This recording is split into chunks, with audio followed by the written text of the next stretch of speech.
What's up, everybody? It's Chad. I'm back again with another episode of Hashtag Logic Take 2, right?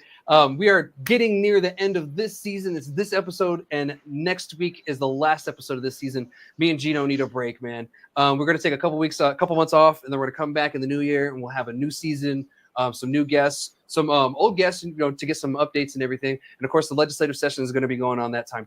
But without further ado, thank you so much, Jonathan Sanchez, for joining me today from NNK Farms. It's great to have you on, buddy. Yeah, so nice to sit down with you, Chad. Really good for us to have a little bit of a conversation and to dig into things in such a, tumultuous time. Things are a bit chaotic in our industry, and in the world around us. But at the very least, maybe through these types of conversations, we could bring some clarity. Yeah, 100%. And I'm glad that you're joining me today. It's great to finally have you on. As some of you know, and some of you may not know, especially the old advocates, they know. I've known Jonathan for about 10 years. He was a part of one of the original advocacies here in the state and everything. And I kind of joined in with them and actually met him here in Las Cruces during one of the events when I kind of did the first thing with them. And known him ever since. And so yeah, for the people who don't answer, the honor to get to know you, could go ahead and let everybody know who you are, what you're about, and all that good stuff. Well, my name is John Sanchez. I started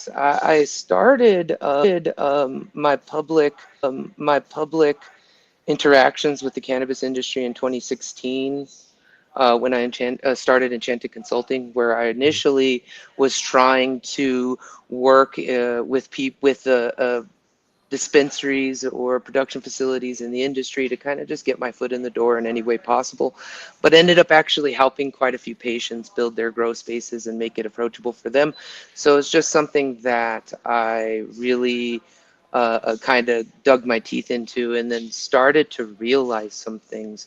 And ever since then have been working on creating some clarity, clearing the smoke when it comes to the industry itself. In 2018, when I started really taking off when it comes to sharing information and education, I did a whole year of doing a post every single day for the entire year of 2018, and try to do it as much as possible now. So yeah, traveled around a bit, worked in hemp. Hemp really is the thing that got me, at least some traction when it comes to commercial. And in that way, went to Texas. We harvested the first organic hemp harvest. So really the first cannabis grown commercially and certified organic in the state of Texas. Which was a really interesting and fun experience. They actually won some awards for that flower, so definitely something that I went to go do something, and I felt like we accomplished what I went to go accomplish. And I was really just grow a crop of cannabis in Texas, do it under some papers, and make sure it's legal. It was in Big Spring, Texas, where I was at. I got to walk the narcotics unit in Big Spring through my greenhouse and explain what we got going on and what was happening. So that was super fun. And really, I sat there to be able to grow some cannabis in Texas, and I did so splendidly and with a lot of education behind it. So it was super cool. But then moved to Oklahoma, watched it implode, and came back home. Yeah, I was gonna ask, what brought you back home and everything, because I know you left the state for a while. I just don't know for what, or what you were doing and all that. So, what brought you back home? Honestly, my grandma. She was Okay. in process of dealing and passing away from ALS. And as we know, ALS is one of those diseases that cannabis can have a huge impact on. And in fact, it was quite amazing in that as soon as they diagnosed my grandma with ALS, they signed her cannabis card that moment. With the initial paperwork was a cannabis card signature from her doctor. And so that was about 4 years ago, actually closer to 5 at this point, but it was something that I was very happy with and surprised.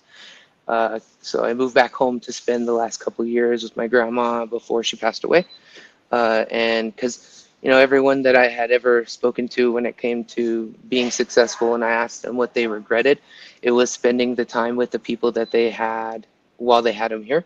And so I decided to make that move.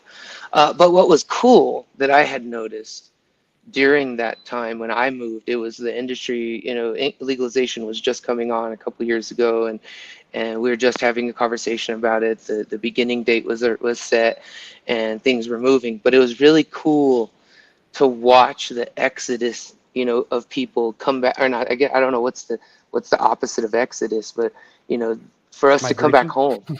Yeah, well, Yeah. we Yeah. came back home. Yeah.